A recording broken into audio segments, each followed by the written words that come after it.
Hospital Policlínico La Rosaleda, centro de referencia de la sanidad privada en Galicia desde hace más de 5 décadas. La Rosaleda cuenta con el mejor y más completo cuadro médico. Actualmente está formado por casi un centenar de facultativos altamente cualificados que cubren prácticamente todas las especialidades médicas. Además, dispone de unidades específicas totalmente punteras, como la unidad del sueño, antitabaco, neurología cognitiva, neurofisiología. El hospital está dotado asimismo con la tecnología más avanzada, ofreciendo a sus pacientes las máximas prestaciones sanitarias con los más vanguardistas medios de diagnóstico, quirúrgicos y asistenciales.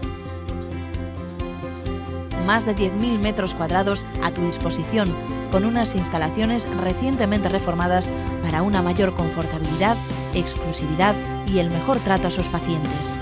Y todo ello sin esperas y con una financiación adaptada a tus necesidades. Porque lo verdaderamente importante no puede esperar. Por ti, por los tuyos, Hospital Policlínico La Rosaleda.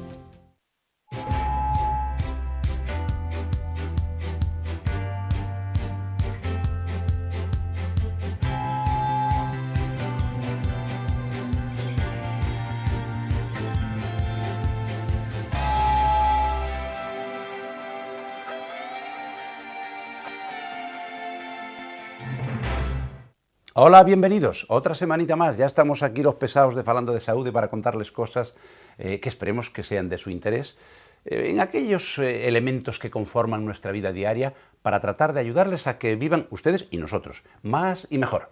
Así que bienvenidos a Falando de Saúde en la televisión del Correo y automáticamente darle la bienvenida también a mi querida compañera María Almodóvar. Hola, María. Hola, Ignacio, ¿cómo estás? No tan bien como tú, pero hago lo que puedo. Bueno, yo te veo muy bien con esa barba. Y naturalmente, lo primero que hay que hacer es contarles a ustedes de qué vamos a hablar en el programa de hoy. Así que, María, ¿qué nos toca hoy? Pues hoy nos toca hacer una entrevista a una médico de La Rosaleda. Además, los espectadores formularán sus inquietudes sobre la importancia de hacerse un chequeo.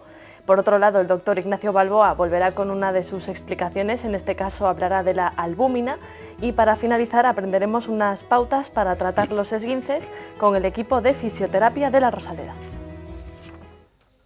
Pues ya ven, un poquito de todo variadito para que toquemos diferentes temas y que sea la cosa un poquito más amena. Así que vamos a empezar por el principio, que es como debe ser.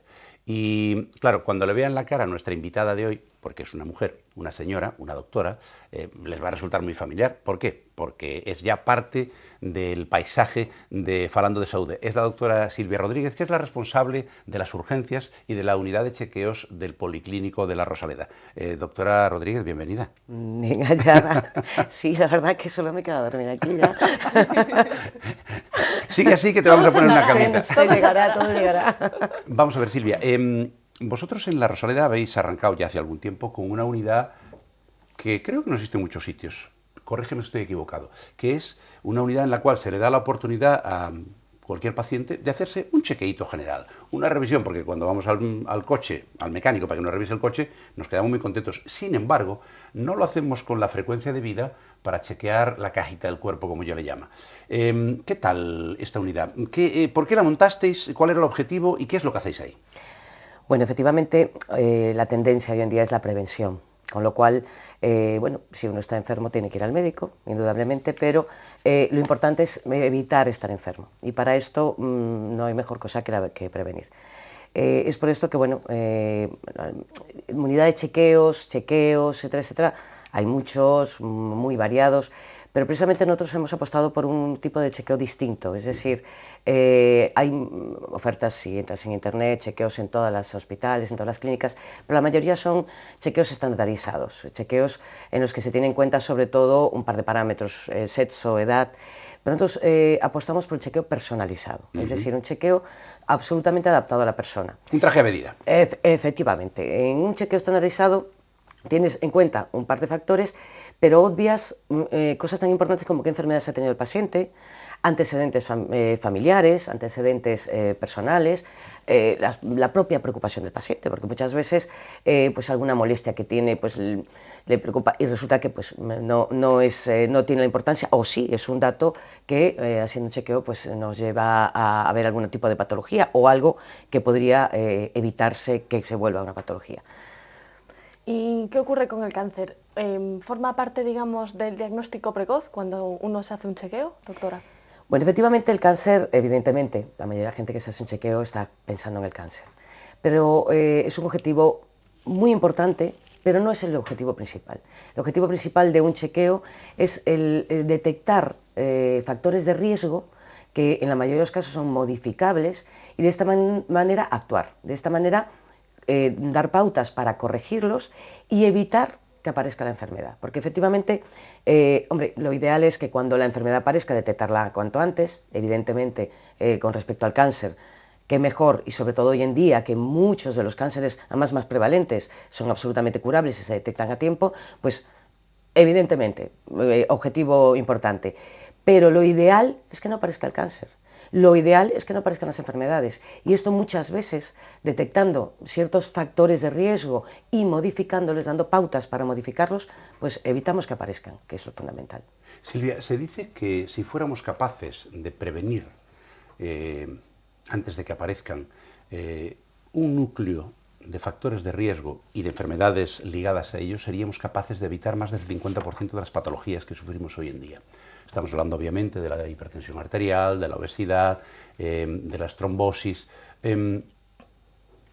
Vosotros, cuando hacéis un chequeo o esa revisión personalizada, ¿tenéis en cuenta todos estos factores? ¿Vais enfocado a esos 4 o 5 factores de riesgo que están ligados a un montón de patologías? Sí, efectivamente, es, digamos, bueno, la razón de ser del chequeo. Nosotros lo que, efectivamente, se hace una batería de pruebas, ya digo, totalmente personalizadas, es decir, a ninguna persona, por supuesto, hay bases. Es decir, un estudio cardiológico va a estar en todas las exploraciones, un estudio urológico en el hombre mayor de 40 años, el estudio ginecológico en las mujeres, evidentemente, pero dependiendo de qué patologías o antecedentes tenga la persona, pues puede haber incluso, por ejemplo, un estudio dermatológico, pasar por las manos del dermatólogo aquellas personas con lunares, manchas, para detectar si alguna es peligrosa, oftalmológico, muy importante, ver fondo de ojo, detectar hipertensión intraocular, traumatológico, reumatológico, neurología, neurología cognitiva, en el caso de demencias, Alzheimer, etcétera, etcétera. Es decir, que ya ves, hay que abarcar todo. Efectivamente, lo que queremos es detectar si hay esos factores de riesgo tendentes a una hipertensión, tendentes a una trombosis, colesterol, etcétera, etcétera, al infarto, y corregirlo. Nosotros, una vez que has hecho el estudio, una parte fundamental es desde luego es el estudio, pero es que lo más importante es luego las pautas que das.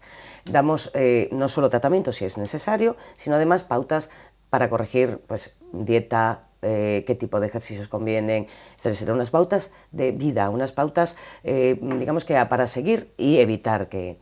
De todas maneras, fíjate, no solo, claro, la gente cuando hablamos de chequeo hablamos de hipertensión, pensamos ya en la hipertensión, la diabetes, efectivamente factores de riesgo importantísimos, pero fíjate, por ejemplo, una cosa muy importante es, por ejemplo, la colonoscopia. En la colonoscopia podemos detectar y resecar pólipos que en la fase en la que los encontramos, si lo hacemos a tiempo, no se van a volver cáncer. Los resecamos y evitamos, porque hay muchos pólipos que efectivamente si no los resecamos a tiempo se vuelven cáncer, con lo cual, fíjate, estamos evitando que aparezca el cáncer, o sea, ya no es tratarlo. Evidentemente, si ya está, lo vamos a detectar lo suficientemente a tiempo como para poder tratarlo y curarlo, que es lo fundamental. Pero qué mejor que evitar que aparezca. Eso es lo que... Una pregunta que me gustaría que tú nos contestaras es, haces un chequeo, hay que practicar, porque así lo indica la historia clínica, alguna prueba complementaria, ¿se hace todo seguido? Es decir, de una tacada, tú sales de allí con un diagnóstico, salvo que haya que hacer una prueba realmente extraña, pero en condiciones normales, chequeo, unas horas y pa' casita. Exacto, esa es otra de las ventajas que ofertamos en el policlínico. Nosotros, hoy en día la vida es como es, corre para aquí, corre para allí, con lo cual mucha gente realmente no se hace un chequeo por falta de tiempo. Entonces nosotros lo que hacemos es aglutinar todas las exploraciones, organizarlas de tal manera que como mucho en un día, es decir, mañana y tarde, a ser posible incluso una mañana, y evidentemente hay pruebas que hay que hacer en varios días, ¿vale? Sí, pero, está claro.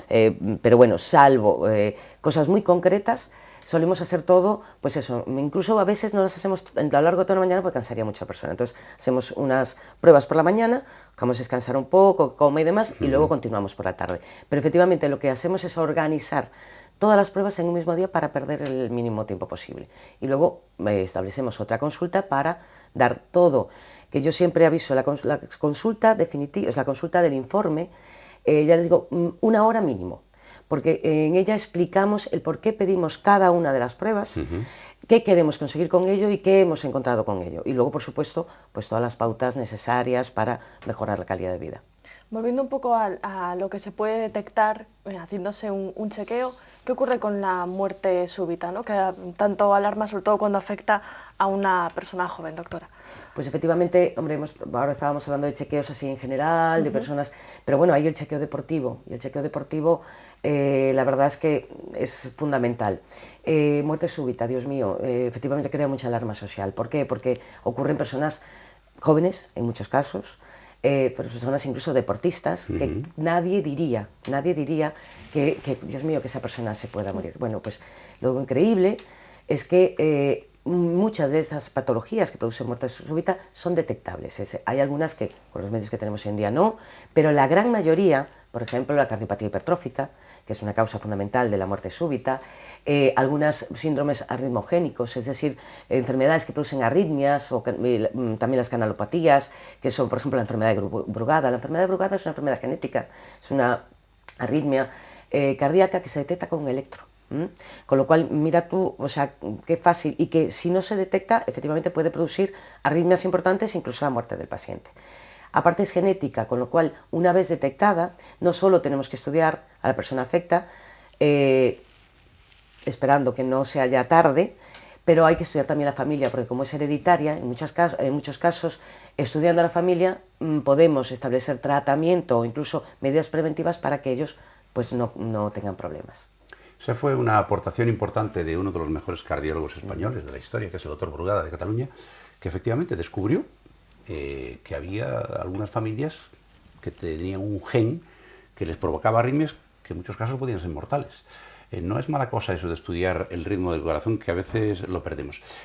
Silvia, has mencionado antes deportistas y obviamente recomendamos siempre, desde cualquier ámbito sanitario, que se empiece a hacer deporte a una edad temprana, evidentemente un deporte adecuado a la edad del niño. Curiosamente, muy pocos padres llevan a los niños antes de empezar esa actividad física a ver cómo está.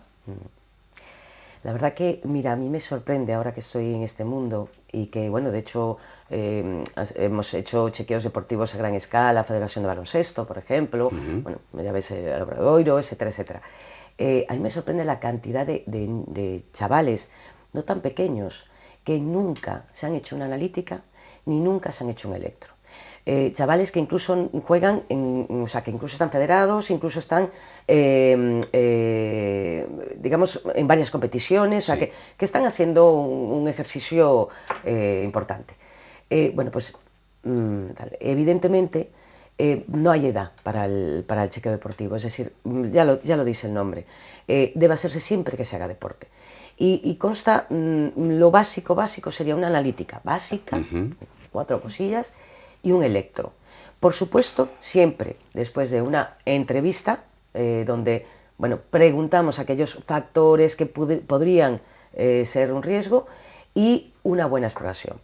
Porque de lo básico a lo mejor vemos que es necesario otras pruebas. Por ejemplo, lo ideal sería hacer efectivamente la analítica, un electro, un ecocardio y una prueba de esfuerzo. Eso sería, desde luego, lo ideal. Pero, bueno, a un niño, simplemente con una electro, una buena exploración en la que vemos que no hay arritmia, no hay soplos, pues puede ser suficiente hacer el electro. Con lo cual, la verdad es que es increíble que algo tan básico como es una analítica y un electro, pues no se lo hagamos a nuestros chavales. Es un problema de mentalidad y de educación, porque los adultos, ya saben ustedes que hubo una temporada en que la gente, sobre todo la gente que se dedicaba a trabajos ejecutivos, de pronto pues les dio por empezar a hacer deporte lo que no habían hecho en su vida, y se podían hacer tonterías, deportes de muchísimo esfuerzo, y alguno se dejó el pellejo por el camino. Con los niños no hay que jugar, y además es tan sencillo, no pasa absolutamente nada. Puede ocurrir además que en una exploración elemental pues descubras que el niño no está, el tipo de actividad física que quiere hacer no es adecuada a su perfil físico, y a sus características fisiológicas. Y sin embargo, a lo mejor lo mandamos a jugar al fútbol cuando realmente el chaval lo que debería hacer es nadar porque tiene la estructura perfecta y encima a lo mejor le gustaría.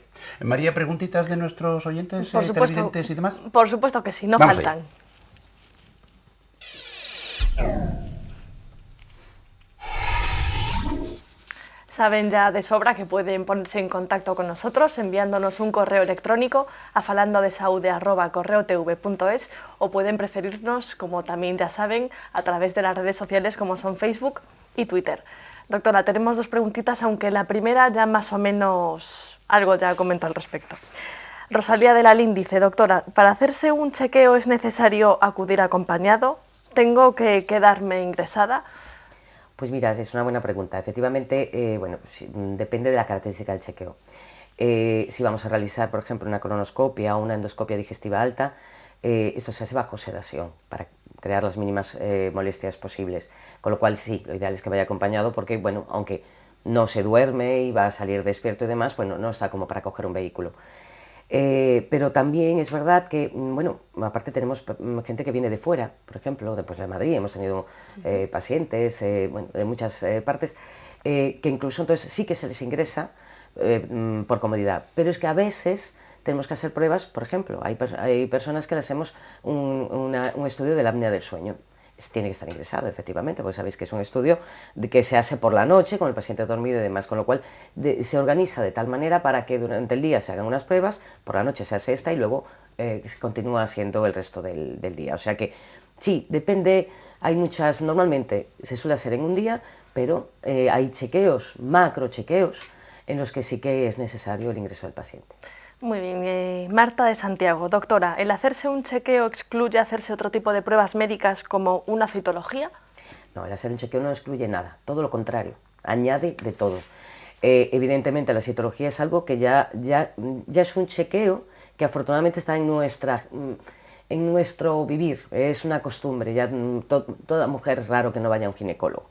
Entonces, no, al contrario, de hecho a veces hacemos citologías de otras zonas y demás. Entonces, no excluye, incluye más cosas que las habituales, que la mamografía, que mujer hoy en día en nuestro medio con 50 años pues no se hace sus mamografías regladas. Otra de las cosas que tiene el chequeo también es que además una vez que damos las pautas, también damos pautas de seguimiento, es decir, oye, pues si tienes 40 años, no hace falta que vayas al urólogo todos los años, ¿vale? Pero sí cada 2, por ejemplo. Entonces ya le decimos, pues urología cada 2 años, a partir de los 50, pues cada año, la PSA todos los años, la mamografía cada cuánto, las colonoscopias, dependiendo de los hallazgos, se pautarán cada 3, cada 4 o anuales, dependiendo de lo que se haya. Entonces, aparte de eso, las recomendaciones de seguimiento. Muy bien. ¿Y ahora qué nos toca? Pues tu examen semanal con el que tanto disfrutas. Reconócelo, anda. Nada, la que disfrutas eres tú. También.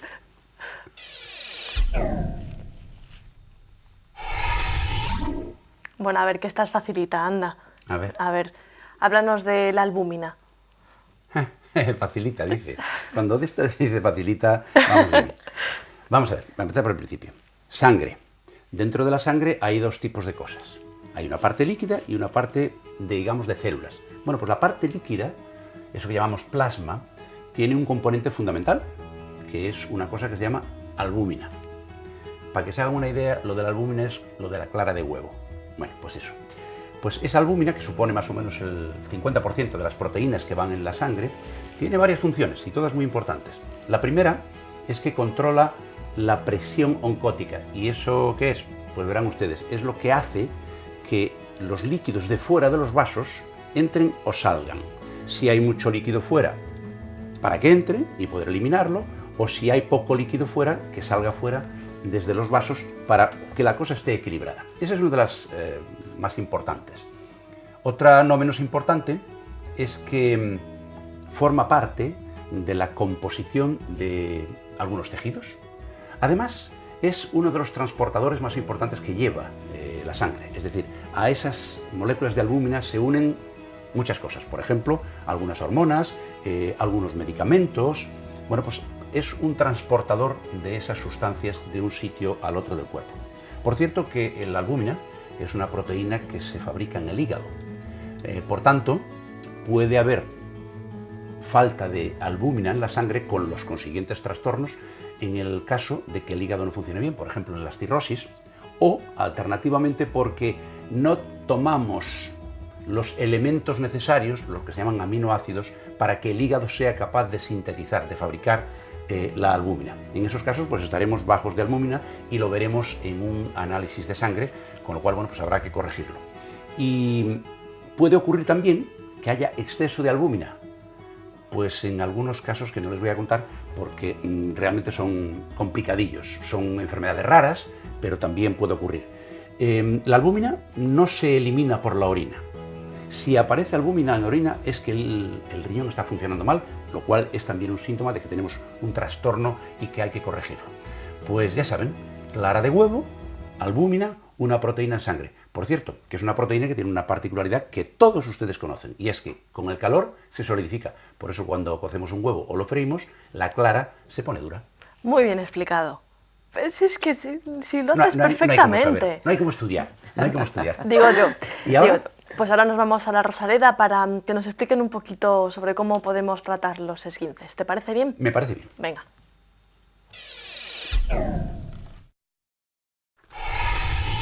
El esguince de tobillo es la lesión leve que suele aparecer, es más frecuente en la práctica deportiva.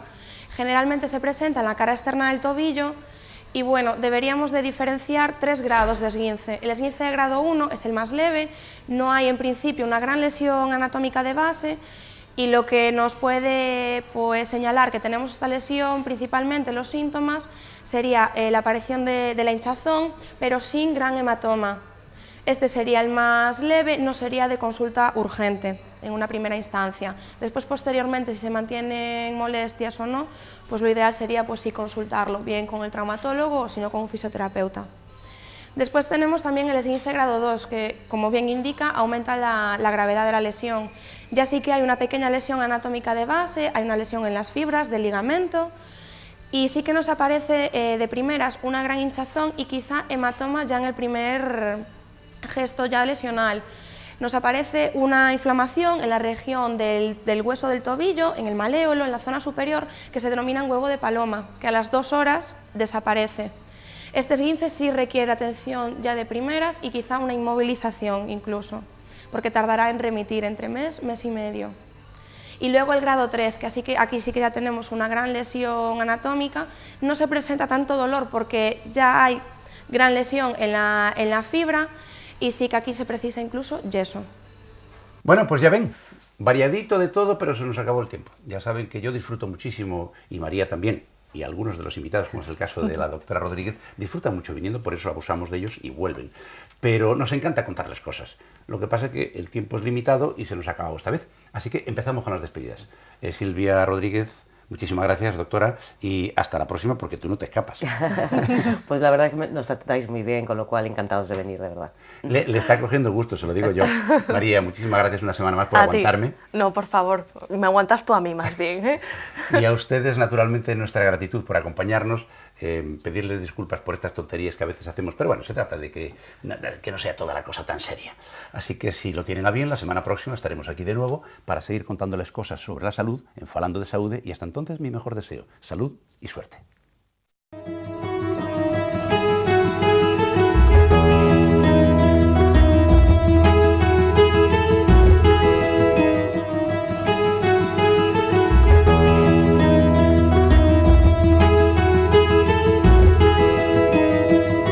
Centros Médicos La Rosaleda han patrocinado este programa.